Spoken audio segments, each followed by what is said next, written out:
Welcome to another episode of Rethinking Porn Addiction. For those of you who might be tuning in for the first time, my name is Nate. I'm here on the top row with Jake and Hans.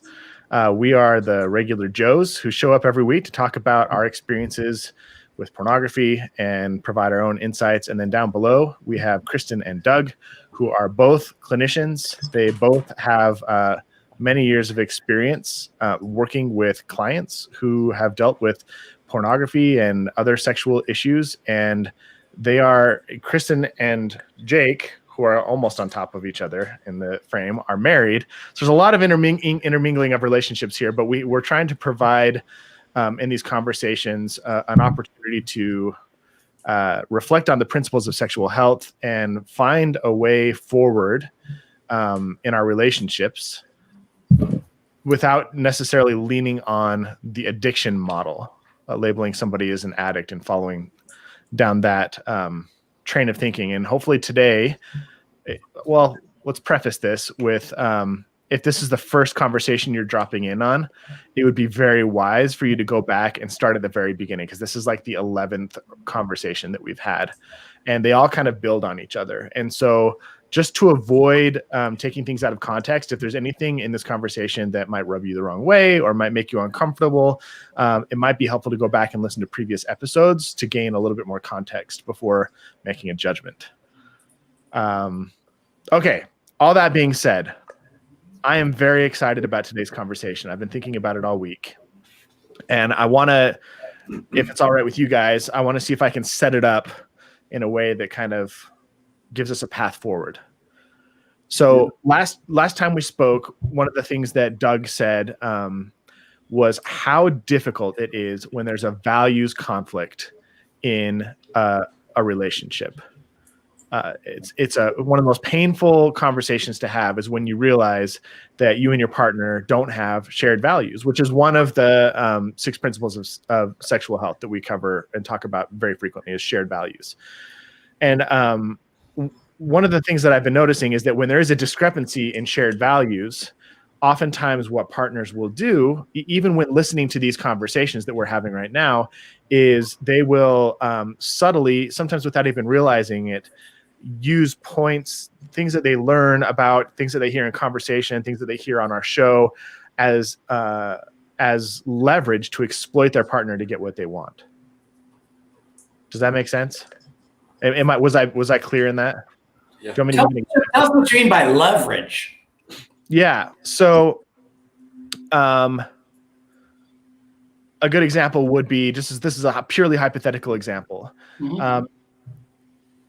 I'm going to give 2 examples, one on either side that could be fairly stereotypical. One could be listening to one of these conversations and hearing about how pornography for one couple has become less of an emotionally charged issue when previously it was a charged issue. Mm-hmm. And the partner who might be viewing sexually explicit images might turn to their partner and go, see, it's really not that big of a deal. You're making too big of a deal out of this. You just need to get over it.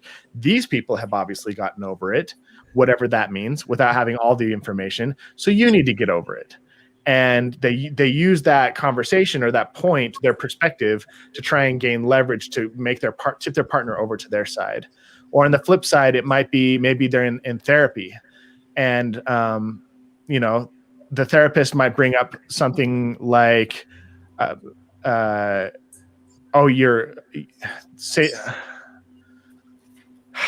one's a hard one. So let's say you're like in 12-step or something like that. You're going through a treatment program and you get labeled as an addict, and it's easy as the person who's not viewing the pornography to use that label of addict to take as leverage to try and get what they want out of the behaviors or compliance out of their partner. Kristen, you kind of mentioned this early on in your relationship with Jake and trying to navigate pornography, how on the all girls episode, you said you were kind of cruel mm-hmm. To Jake for a while, and you got emotional about it. Yeah. And I think in some ways there was I'm talking a lot here, but I'm just trying to frame the conversation. In some ways that cruelty can be used as a way to justify your own position and get your partner onto your side. Could I give an explanation? Kristen, I don't want to.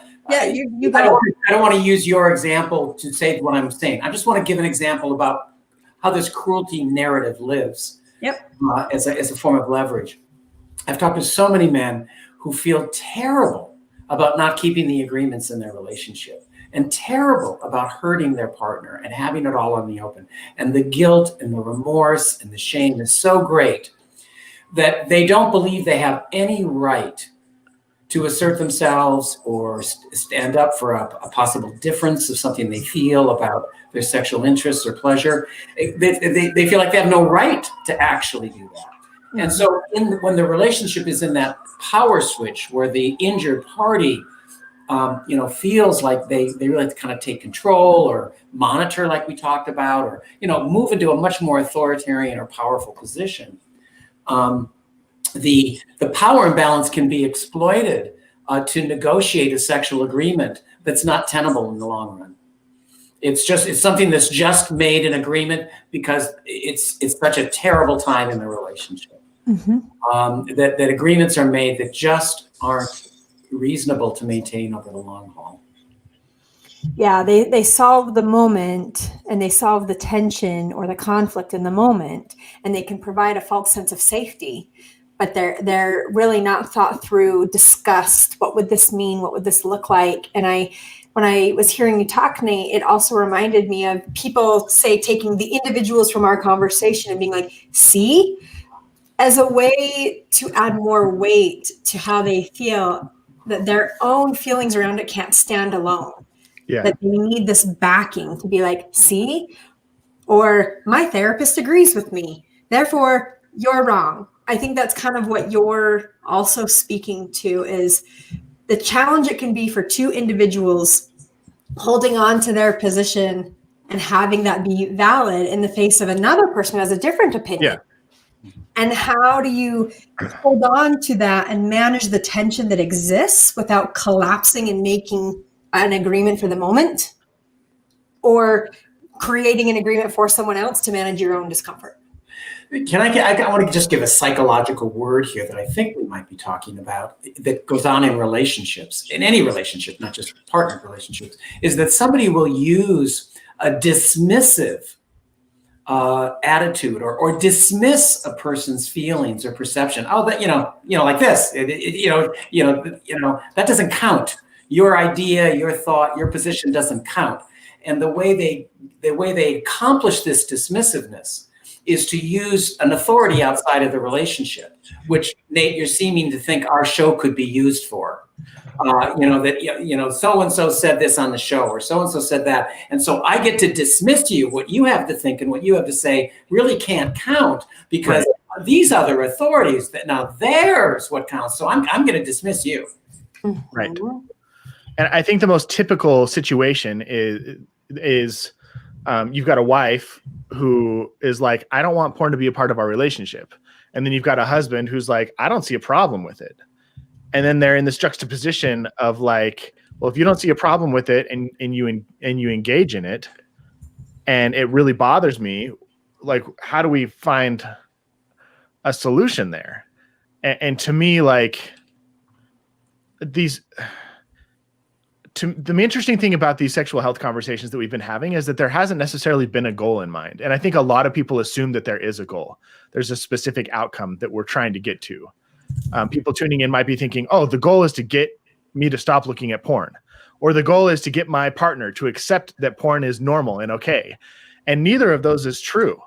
Like, the goal of these conversations is to model how to have a conversation about what works for you and the people in your life. Let me translate what works. I think I want to bring a sexual health narrative here. One of the goals of these conversations is to balance the safety that the couple is looking for with the pleasure they're both seeking. So hopefully a big outcome of these conversations is a better balance between sexual safety and pleasure. And we've talked often about that people are so much more confident in talking about risks and safety, but not about pleasure. And so I just wanted to sort of maybe put that out there. I think in my mind, that's one of the goals of these conversations. Let's give safety and pleasure, a balanced voice in these conversations. And Doug, go ahead.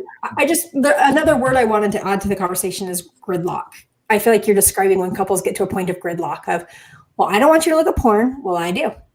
And then they get into a very firm standoff. We don't have to go there today, but that's what you're describing of couples getting to this point of, we don't know how to negotiate ourselves. Like, we don't know how to talk about how to maneuver this gridlock because we both care about our positions.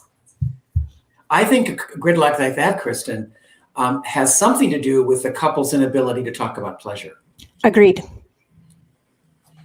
If they both sat there and looked at each other and said, wow, what gives you pleasure? Well, let me tell you what gives me pleasure. Let's talk about that. And then see where the conversation goes, rather than stay at the gridlock. And value the safety over the pleasure, that safety is right. where we stay. The gridlock is all about fear and keeping safe. And pleasure doesn't, when couples are in gridlock, where's the pleasure? Hans, your face is, I feel like your ideas are percolating and they're bubbling. I noticed too. Behind that face.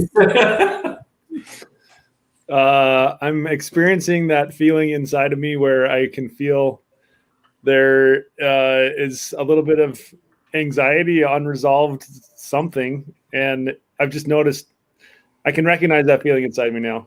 And what it came from was when Nate was talking and he said, we're not prescribing a way, and there's no answer or there's no formula that we're putting in front of people about this is the right way to do it or this is the wrong way to do it. I agreed with that completely. In fact, I wrote down on my piece of paper here, the number one note right up here today was, we're not prescribing a way of behavior. Right. Then, Doug, then I heard you talk, and I heard you talk about balancing safety and pleasure. And then I thought to myself, we are prescribing a way of pleasure. We're trying to prescribe to people how to go through these conversations of finding and balancing safety and pleasure. And so mutual. what do you think inside? I think we're. What do I think about it? Yeah. I was trying to think back to my pain point of pornography and the experience of having those initial conversations with Cammie. And if one of us was exploiting the other and how that was going on, thinking about Nate's intro and setting up this conversation. And I didn't recognize that we were doing that when we were kind of in the crux of the struggle. And then I've thought about where we've come since then. And it's been a long series of individual conversations that have helped us to define the boundaries of safety and pleasure in our relationship. So it's been a number of conversations, and I have this kind of personal life theory that I think is maybe applicable here. I call it the idea of pinball development. And that is kind of what I've theorized, is that we all go through life bouncing off of one another. And every time I bounce into somebody or have an encounter, it shapes me a little bit. And I get shaped into the person I am as a cumulative effect of all of those pinball experiences that I had, bouncing off of Nate, bouncing off of Jake, bouncing off of Doug, bouncing multiple times off of Cammie. And I think maybe that's the role that I see our show playing, and what I hope we can give people is we're giving people the influence of how to have this conversation, how to step into it. And it's not about leveraging one side or the other genuinely. It's about coming together and finding that alignment as a couple of, okay, let's navigate this together. However that looks, I don't know, but let's do our best to navigate together. I can feel myself getting emotional thinking about it because it's a scary and difficult step to step into. But I think just listening to you guys talk today, that's where my heart is with regard to what this show hopefully does for people. Hans, I just want to ask you, you don't have to answer if you don't want to, but is that emotion you're having fear, or is that emotion some other emotion? I think I really think it's a cumulative emotion or effect of knowing people in my life that struggle or have struggled, and having great friends, some of my best friends that have struggled with this exact topic, and knowing that they have not had the space or the ability or the safety to have this type of conversation, and feeling for them the pain and the fear that they can feel and the loneliness, and hoping that, I don't know how we do that even better than we are right now, but hoping that we can give some people somewhere the ability to move from really dark places towards what I feel I have with Cami, which is a really incredible, sacred relationship, something that I'm so deeply grateful for. And I would love to be able to help other people feel that and experience that and move towards that. Thank you, Hans. Yeah. Thanks for letting me express all that. Doug, I love your questions about probing. What's the curiosity about what is that you're feeling? I'm going to poke right there and see what you're feeling. But I also meant it, Hans, when I said you don't have to answer this. I know. I appreciate that. And if I hadn't felt comfortable, I would have passed. But yeah, I think it's important for everybody to hear that, that's our agreement with each other. Mm-hmm. Absolutely. Yeah. Yeah. Thanks. Sorry, now I talked for a long time. I know I saw Jake apologize also. But I really have, ever since our kind of conversations between last time and this time about what we're going to talk about, I've loved the idea of just expressing to people my own personal mission in this conversation. And that's not to tell people how to act one way or the other. And it's not to give ammunition to one side or the other. It is genuinely to try to help people see and to paint a picture of what it looked like for me to move together towards sexual health with Cami, and to maybe see if we can help jumpstart that process for other people. Thank you. Love that, Hans. Thanks.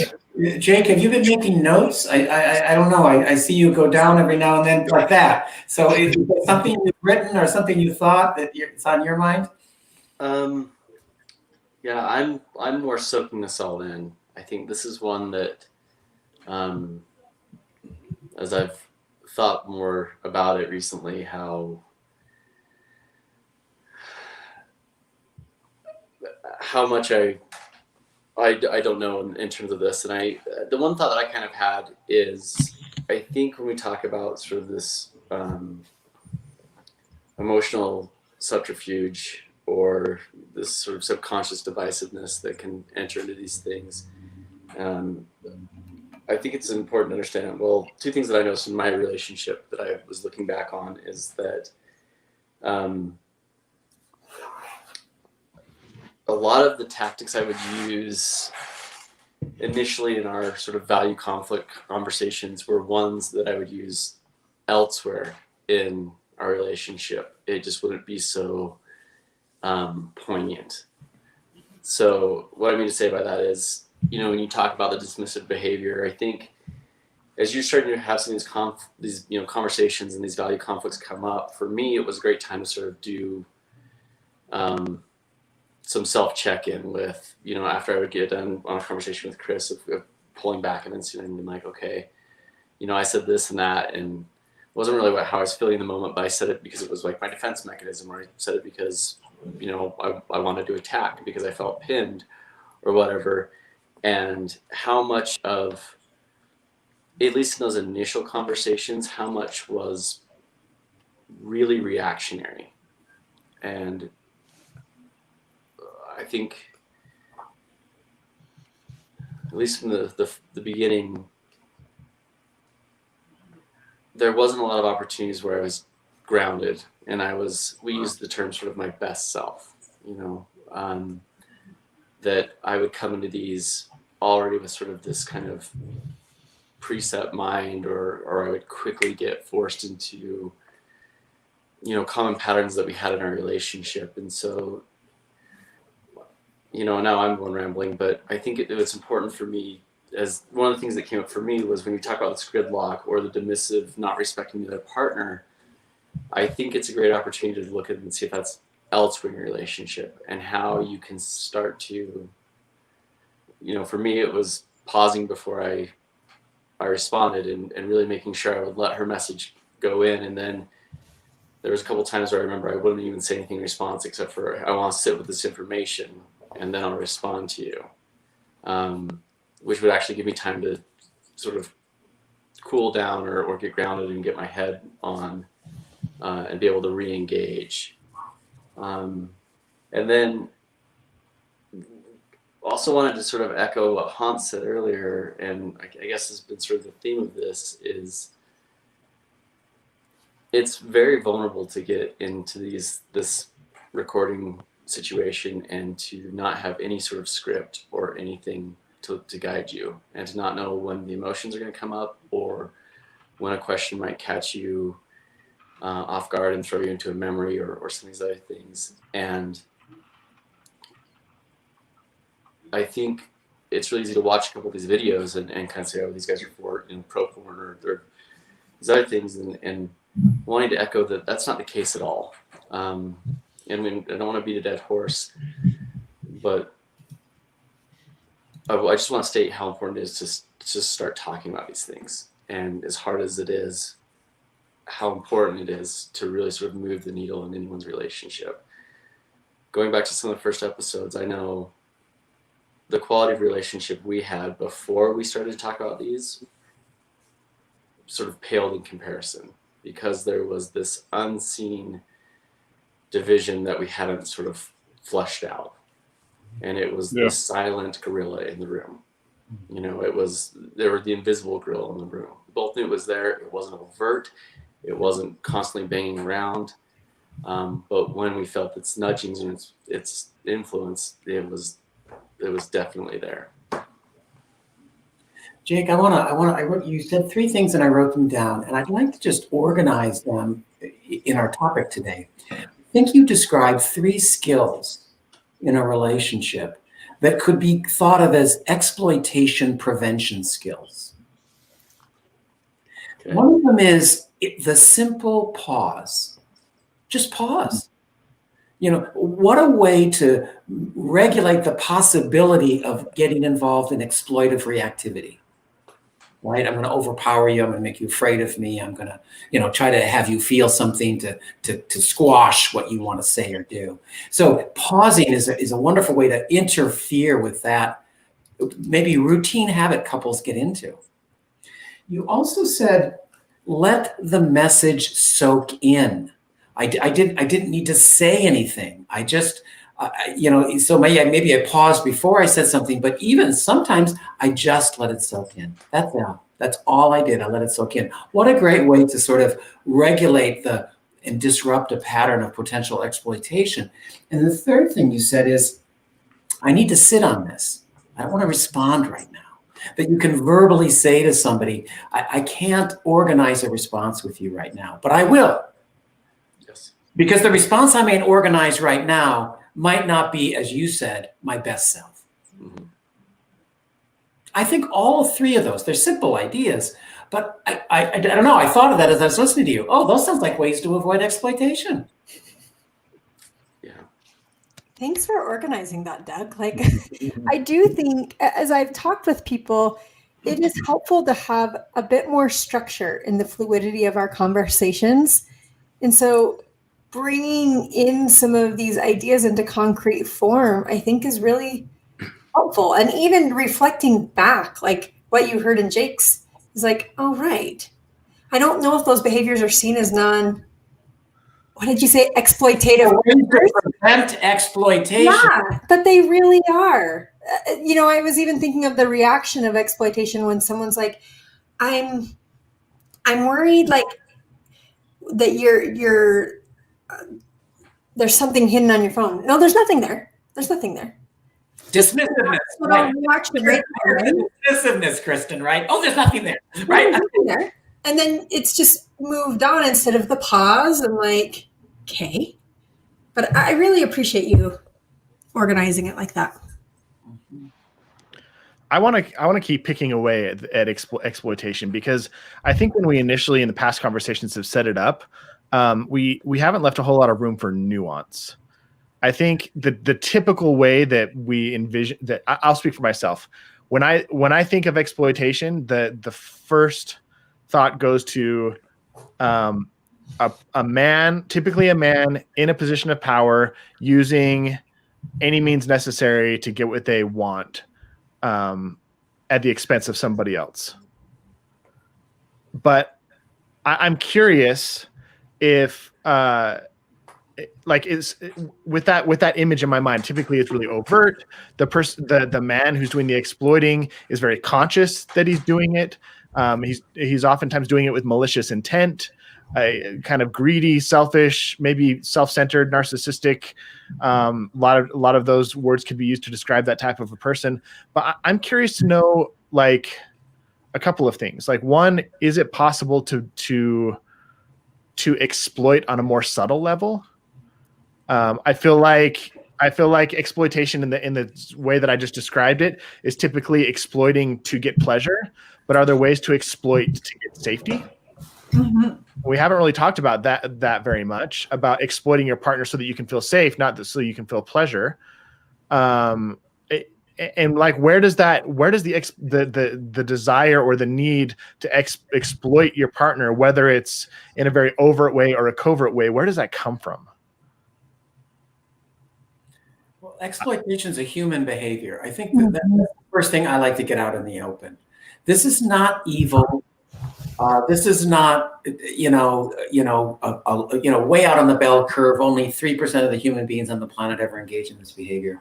It's a very common human behavior. So an analogy I might consider using is being hungry. There are people hungry on the planet, and they could die tomorrow. And there are people hungry on the planet, and they just want to go get a cookie. And everything in between. So, exploitation has a huge range of diversity in what it looks like. And what you're helping us understand, first of all, Nate, is if we awfulize it and make exploitation just be the worst of the worst things that people do, we'll remain illiterate about exploitation. Because it happens every day in our life. So that's just the first thing I want to say. We got to turn the temperature down a bit on this word, because it's a hard word. Nobody likes to say, "Gee, I think I was a little exploited there." Yeah.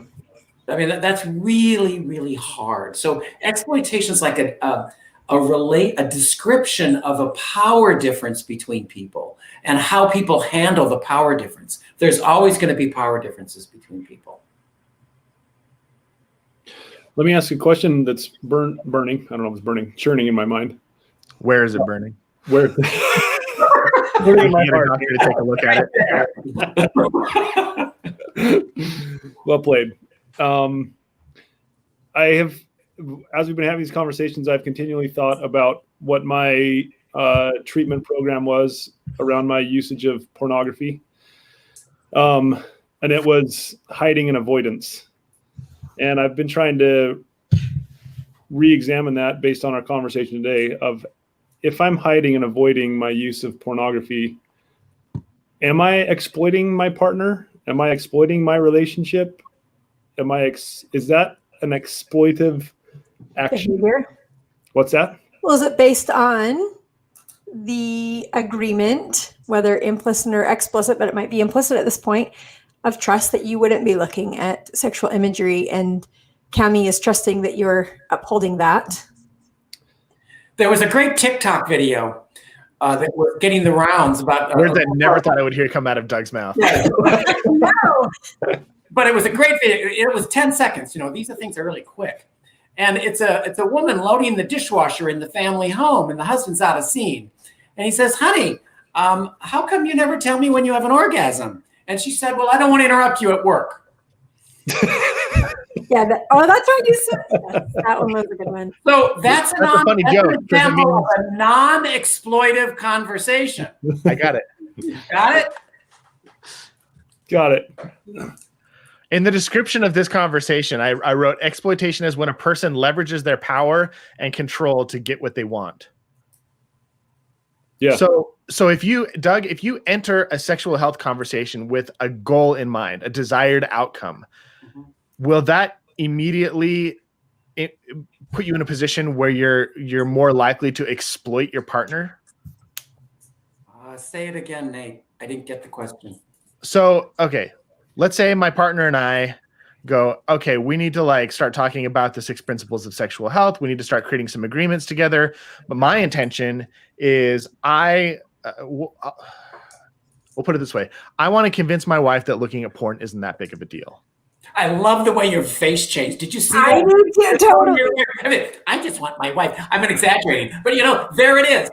So the first thing I'd say is, if that's what you're sounding like inside, even though you're looking like a really great husband on the outside, but that's what's going on inside, I would give pause and take a look at that.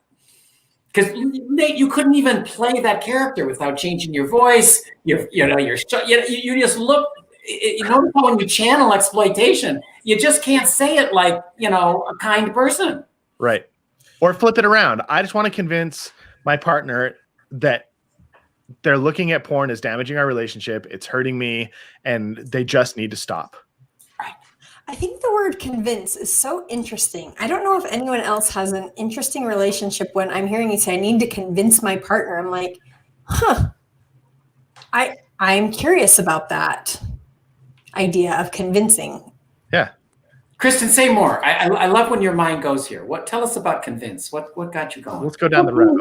Convince to me feels less cooperative in curiosity and less ownership of, there's two things as I'm listening. Hans, to your original question of, is there a sexual health conversation of, are there aspects of our sexuality that we can keep to ourselves, that we don't have to share? Like, by default, if we're married, do you own all of my sexuality, or are there parts that I can keep to myself? I really want to explore that idea more, but I want you to finish your thought. Okay. The other thing, but this idea of convincing to me feels like you're trying multiple paths to get what you want. And that when you're trying to convince, it's like, I tried this one, it didn't work. So I'm going to try this one and it didn't work. And I'm like, I actually see it in my 12-year-old son, who works really hard to convince me that he needs to stay home. And I watch the strategies of convincing.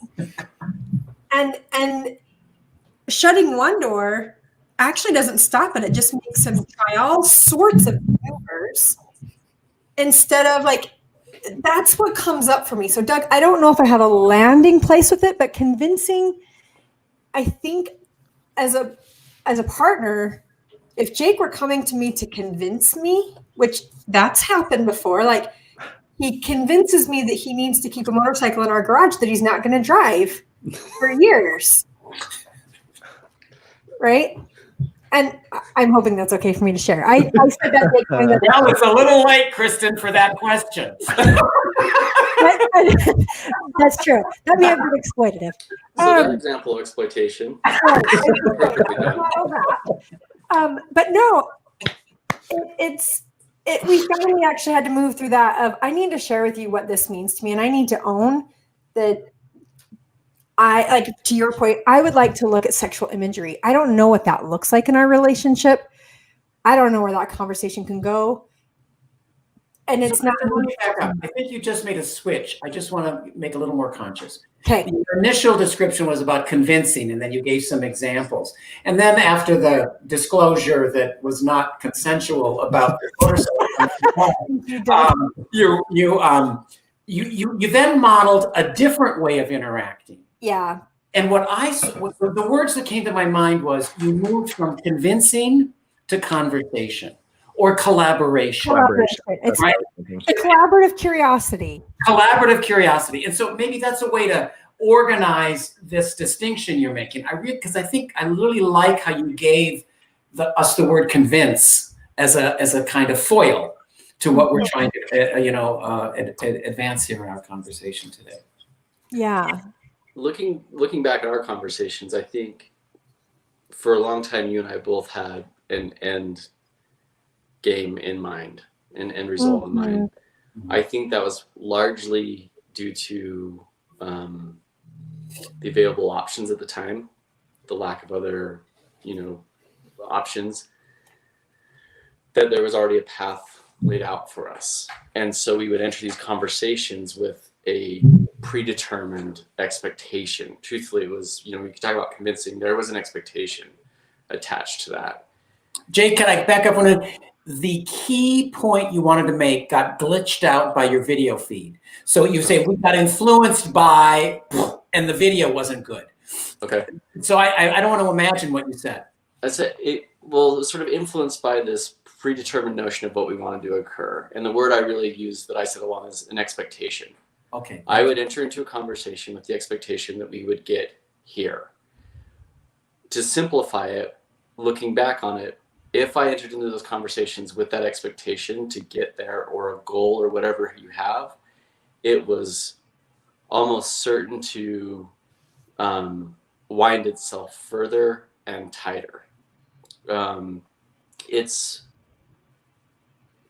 the inverse of that is especially true when we started to talk more from a just understanding. All we're doing right now is just in the fact-finding information. Let's just understand with no response. I'll say what I'm going to say, go.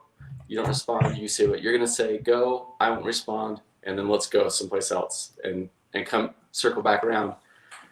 But it was when you entered into it with that curiosity of, and we talked about this in one of the first episodes of, there has to come to a point in these conversations where you have to look at your partner and you love them enough that you're willing to find out who they really are. And it is a very enlightening process. It can be very, very difficult. It can be very vulnerable. It can be, each person's experience is going to be their own. But it's, in my mind, I think it's that key of, you're coming in because you love your partner for who and how they are in all of their glory. And not just the parts that you want to see and you want to keep, and the parts that benefit you. Yeah. Jake, I love what you're saying, because I wonder if sometimes the reason we'll resort to exploitation as a way of kind of maybe overpowering or trying to sort of predetermine an outcome or whatever the agenda is because we're not approaching from that perspective of love. Mm-hmm. If we're really staying present with this idea, I love this person. Yeah. I really love this person. It's much harder to move into that exploitive place that Nate modeled to us so beautifully. And I think I realized, for me, I kind of made this decision like this when we first started talking exploitation. I was like, oh, I didn't really exploit. But then we started talking about the passive exploitation or some of these like subconscious exploitation. And I realized, yeah, I did exploit Chris, and I still do. And then I wanted to go one step further and just sort of scanning me and the reason why. I think mine was primarily around safety. I didn't feel safe in a relationship, and I was worried if she found out, X would be the result. And my mind went to the worst place, and it made it that much darker and scarier and lonelier. And it was sort of this reciprocating monster, because then I would sort of detach or push, and then suddenly she'd be farther away, and like all my fears were coming true. That when we started to talk and I got the courage to sort of explain some of these things, or we started looking at it from a different perspective, that Chris actually I gave her the opportunity to choose to love me how I am, in all transparency. And the love I felt returned from her was even that much better. It's hard to explain in these words, but it was a really safe love. And the sort of the aha moment I'm kind of having right now is that, for me in particular, my exploitation was to protect my own safety, when the path to true safety around this was to have these conversations, to open it up, to give her a chance, and then to have that safe love of choice and of acknowledgement and truth. Which, Jake, as you're talking, I'm looking back and it wasn't comfortable. Like what I'm hearing you say, and I think there can be an idea when we're looking at exploitation, or if you're leading with love, that, and I'm kind of channeling the partner side for this conversation a bit in this moment of, if you loved me, you would keep me comfortable. If you loved me, you would realize this is your porn use is so disruptive to my safety that it wouldn't even be a conversation. And if you loved me, if you were leading with love, you wouldn't put me in a position to feel so uncomfortable. Mm. And I There's a predetermined outcome in exploitation. There's a specific way love looks. correct. And the partner has determined what love looks like. Yes. And if you don't act the way I think love looks, you're not loving me. Correct. Yep. Whereas Jake, as you so poignantly said, wasn't coming from that space. He had to give somebody an opportunity to show him they loved him, which is a very different experience. Was in a sense risking it all, because he didn't, I don't think he knew if he was going to give me a chance to love him if I was. Does that make sense? Like 100%. there was a risk involved with creating further safety. Yeah. Well, the way I like to talk about it is when one member of a couple takes a real risk of vulnerability and says, you know, I'm going to do this because I love you, even though this is a really, really terrible or painful or shameful or frightening thing for us to enter into conversation about. But I'm doing this because I love you. And then the partner has a chance to figure out how they show their partner they love them. Mm-hmm. And what I think gets in the way of these moments can be the history of the relationship, but it can also be the history of each member in the relationship of how they were loved long ago. Mm-hmm. I have thought about what you just said, Doug, over the past few minutes about having entered those conversations at some point. And my fear of entering those conversations was very much predetermined by my upbringing, my culture around me, the relationships I'd had prior to up to that point. And going through the moment, Jake, that you just talked about, thanks for sharing, man, about okay, here it all is. I'm just going to lay it out and we're going to see where it goes or see how we pick up the pieces from there. We're going to find out where the love is. Yeah, we're going to find out where the love is. It's terrifying. I feel low-grade internal conflict and trauma about thinking about going through that. There's something scary about allowing yourself to be fully seen when you can barely tolerate looking at yourself. Yeah. And I think that was one of my barriers for sure, Nate, was I was too scared to have the conversation with Cammie about pornography because I already did not like myself and that pattern and that usage and that situation I was in myself. So how could I go to somebody else and talk with them about something that I already was scared of? I already had dislike and expect them to react differently than you react differently. Right. Yeah. It was really scary, difficult. So if our history when we're 5 is we go to our parent and we feel something terrible about what we've done, and we don't get the experience of a parent saying, you look like you feel pretty terrible about doing that. Yeah. Then it's hard to know that those kind of conversations can happen in the world. Totally agree, Doug. Without having opportunity to have those conversations, there's no way to know that they even can exist. Yes. A person I worked with in my clinical practice many years ago, he's in my mind right now because I remember a sentence he told me. He said, I can't believe all the years I avoided talking with my wife because of how I was raised in my family. And it was too terrifying to talk about anything.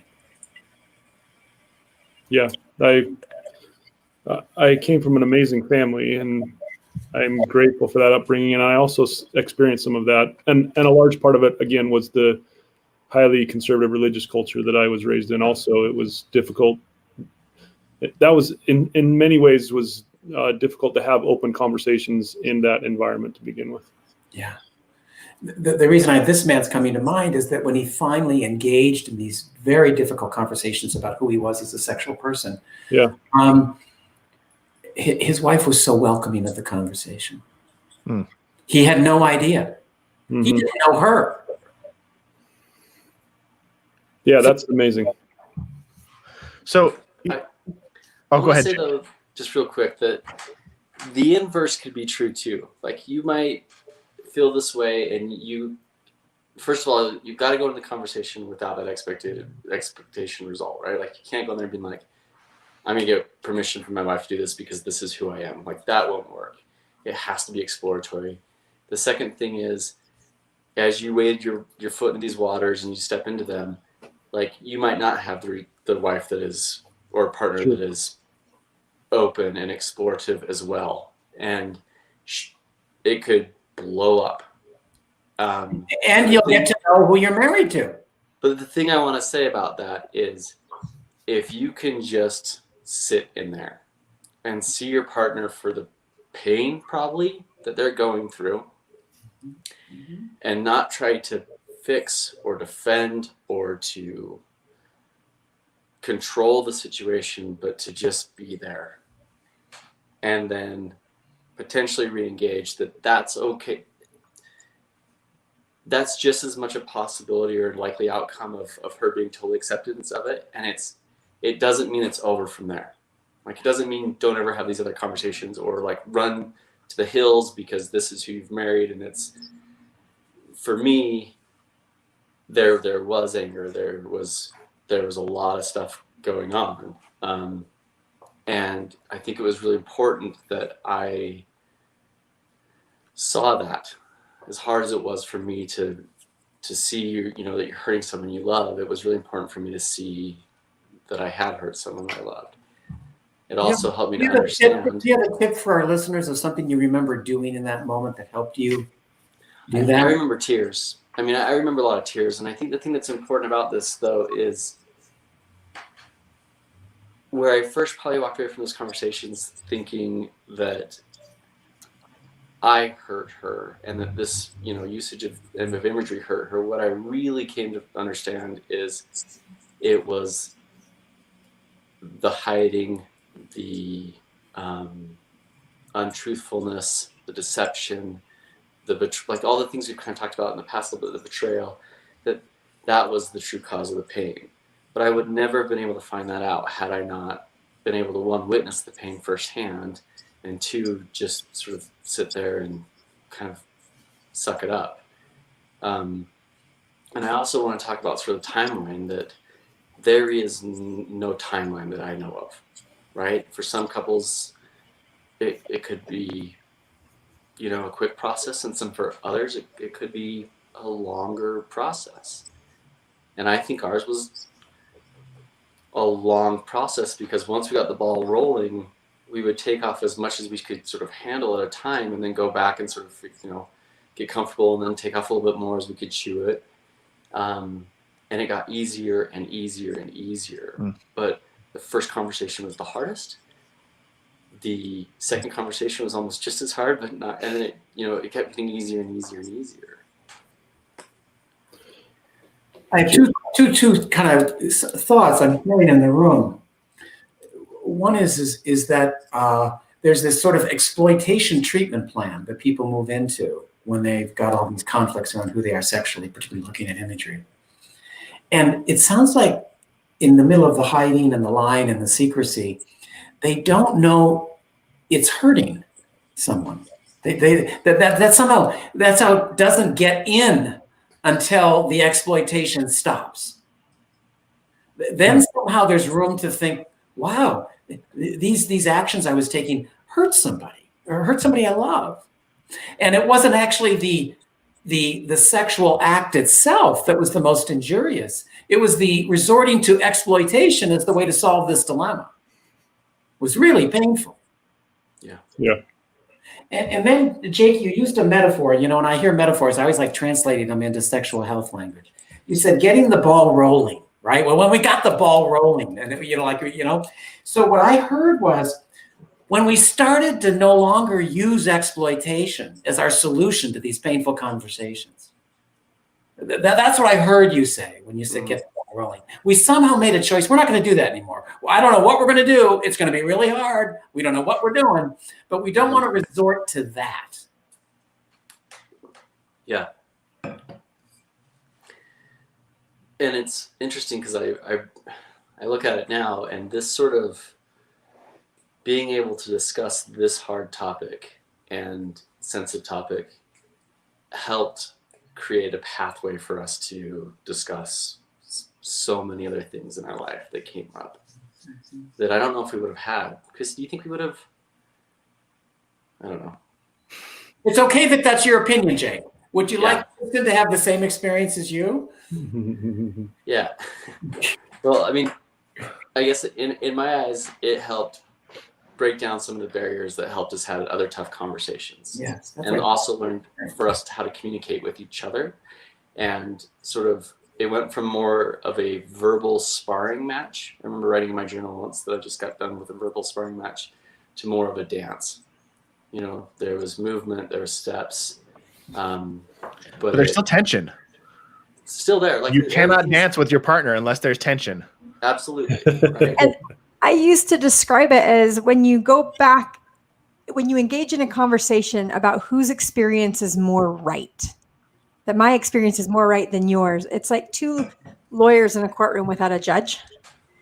And to make room for multiple experiences of the same thing that occurred is where you can start to, I think, paint a full picture, a more vibrant picture of your relationship when I stopped trying to have my experience override yours, or my desire is more right than yours. Or Kristen, what do you ever remember? Any tips, anything you remember about how you regulated that impulse to want to be right? that Jake's experience, to make room for different, that his experience, that if I validate his experience, you know, one of the exercises, the tip I do honestly with clients too, is I'll have them sit in a room if they're in my office and say, tell me what you see in this room. What do you notice about my office? Or you could do it with the family room or anything of, well, I noticed the pillow and I noticed the clock. And another person's like, well, I noticed the chair and I noticed her cute throw. And I'm like, well, who's more right? And it's usually neither. It's different experiences that actually make a more complete picture. I didn't know that's how you experienced the room. I didn't notice the throw until you said it. That's the tip, is what the first things you talked about, Doug, of pausing, listening, and moving to a place where both experiences can be true. They're different, but that there doesn't have to be this hierarchy of experience of, by me validating that you're right, I am now wrong. It's, we can both be right with these experiences. And I think that's where some of the gridlock can be of, we both want good things and they're different. Now, how do we navigate this? What do we want to do with this?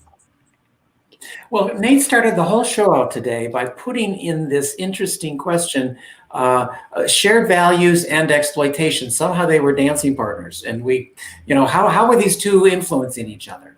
And I think what I'm hearing is that these values differences can be so difficult and painful, particularly if values differences are seen as correct or incorrect, or right or wrong, or moral or immoral, or, you know, that there's just an either or, yes or no idea about values differences. People may resort to exploitation because of the fact that values differences only can exist as right or wrong. Yeah. That may be the best solution they can come up with. Unless two people can sit in front of each other and say, you know what, I think you're wrong. And the other person gets to say, well, I think you're wrong. And they'll spend the rest of their relationship convincing the other one to see the light. Yep. Jake and Chris, I really want to ask a question. I see our time dwindling, but I'm hoping, if you guys are on board to tackle it. I'm interested to hear. Jake, you talked about very poignantly and emotionally and correctly the fear of not knowing how the conversation could have gone. And we're fortunate, and I'm grateful for how my conversations went, but there's no way of knowing how those go. But something pushed you and Chris into having those conversations. And I'm curious, I'd be interested, if we want to at least, to explore what was the alternative to not having those conversations? Like, what would the alternative have been if you had not stepped into those really hard conversations? Does that make sense? Go first, or do you want me to go? Because either what works for you. Go for it. Okay. Because Jake and I have actually had a few conversations where both of us have had to step into conversations that we did not know how the other one was going to respond. Yeah. And so I'll just speak from my experience in that. Is it got to a point of I don't like, for me, I am out of integrity with myself, and I'm having to managing deception is actually feels terrible. Yeah. And it created a lack of intimacy, and it created a whole series of other things that came along with managing deception. And so for me, it was, I cannot live like this. And so I have to name it and let it fall where it is. I have to name it so that Jake can have a choice.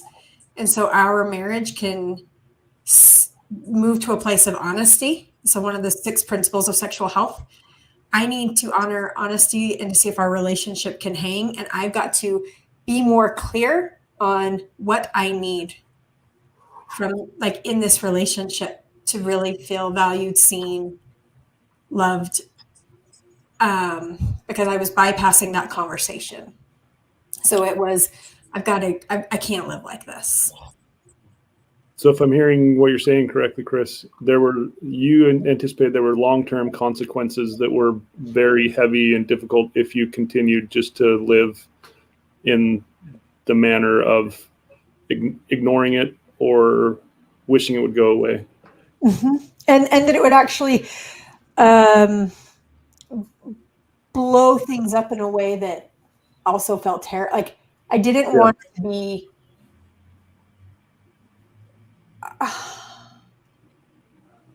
I don't know if discovered's the right word, but that also felt terrible. So it was having to step into something that was so deeply uncomfortable, scary, terrifying.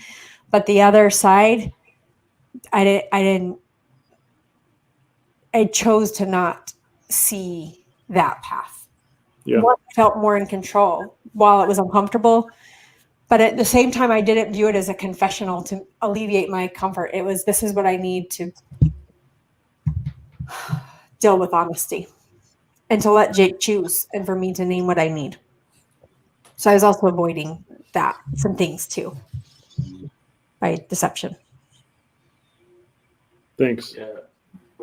We're out of time. So I think for me, it's very similar in the sense that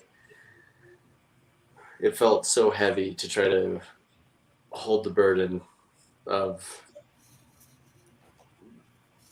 living in secret or of doing these things, and we've talked about this really in early episodes, that I almost sort of started to self-sabotage and more or less tried to get caught because I liken it to, I felt so alone, so hopeless that there was times where I was like, man, I hope she finds out, and then, I can just get the divorce out of the way, and we can, it'll be better for her, it'll be better for everyone, and you kind of went to that sort of worst case scenario, but it just got to be too heavy of a burden to live, and I think that's the hardest thing to sit when you're on the other side, when you're in the pre side of doing all this, is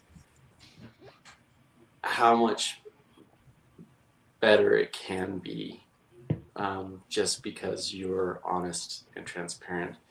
It doesn't mean you're going to get the result, the desired result. There's no guarantees in what might occur, but living with like this secret or this inner turmoil that's just constantly eating, it's so acidic. It is so acidic in the way that it eats at you from inside.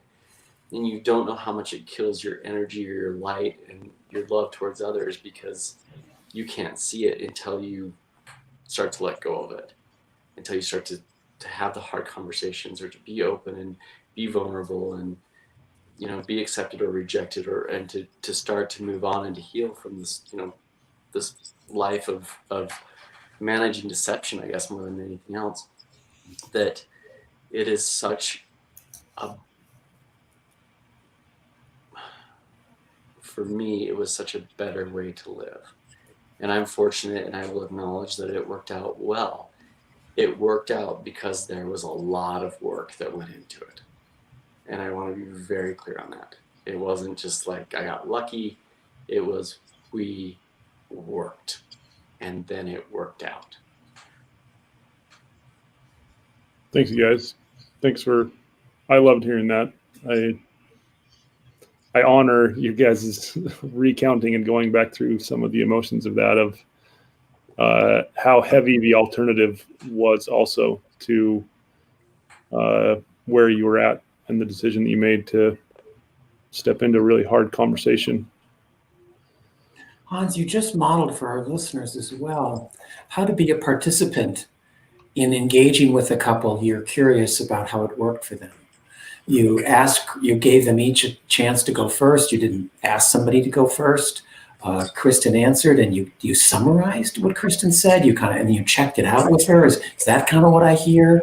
And then Kristen got to say what she wanted, and then Jake got to decide if he wanted to say something or not, and Jake chose to. And you just listened, and at the very end, you thanked them.